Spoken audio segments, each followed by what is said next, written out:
The story of Mordecai and Haman. How attempts to punish others can backfire. Welcome, everyone. Today, we're diving into a fascinating tale from the Bible, specifically the book of Esther. This story revolves around two key figures: Mordecai, a humble and brave Jewish man, and Haman, a high-ranking official in the Persian Empire. At the heart of this narrative is a powerful lesson about how schemes aimed at harming others can often lead to unexpected consequences. By the end of this video, I hope to highlight how this ancient tale resonates with our modern political landscape, reminding us that sometimes, attempting to punish others can backfire spectacularly.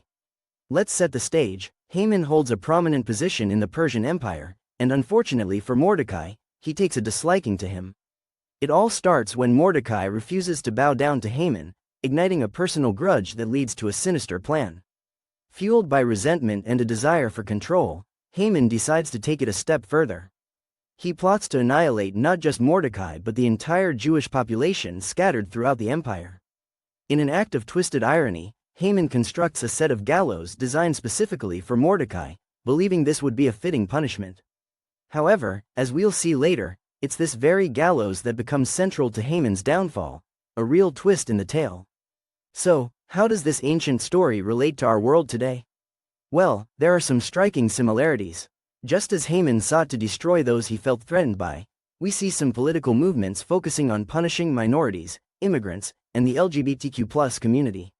For example, strict anti-immigration policies aimed at reducing immigration have ironically led to worker shortages in vital industries like agriculture and construction. These actions affect not just the immigrants but also the local economy. Additionally, certain anti-LGBTQ+ laws have sparked an exodus of talent, with professionals relocating to states that embrace inclusivity. Then, there's voter suppression. Efforts to limit voting access have often mobilized marginalized groups, resulting in record-high participation during elections. Just like Haman's actions, these attempts to assert dominance frequently lead to unexpected repercussions. Now, let's talk about the backfire effect, how attempts to control or harm others can lead to negative outcomes for the aggressors. Haman's scheme ultimately led to his own execution, and many modern movements have faced similar irony. For starters, harsh immigration policies directly impacted the economy, causing significant labor shortages. Businesses across various sectors found themselves struggling, some even closing their doors permanently due to a lack of available workers. Take a look at the agriculture sector. Many farms rely heavily on immigrant labor, and when that workforce dwindled due to crackdowns, it left a gap that brought financial strain. Discriminatory laws targeting LGBTQ+ individuals often led to a surge in voter turnout from those very communities. When marginalized people feel threatened, they mobilize.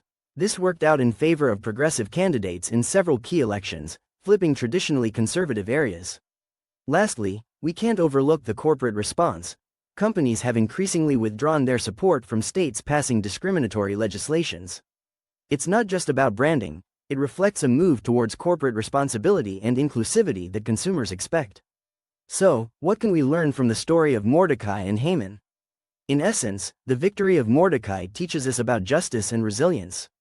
He stood firm against Haman's oppression, and his unwavering spirit led to the eventual downfall of his adversary. This tale isn't just for ancient times, it's a reminder that those who stand against oppression are often rewarded in the end. Nowadays, this spirit resonates in the continued fight for justice and equality. Whether in the context of civil rights or social justice movements, standing up for what's right can make all the difference. Just like Mordecai, those confronting injustice today remind us that justice prevails when individuals unite against adversity. Thanks for joining me today to explore the incredible story of Mordecai and Haman. It's amazing how history can teach us lessons about power, resilience, and the consequences of hate. What are your thoughts? Have you observed any recent examples of political or social movements that backfired? I'd love to hear your take in the comments below. If you enjoyed this deep dive into history and its modern implications, don't forget to hit that like button, subscribe, and share with your friends.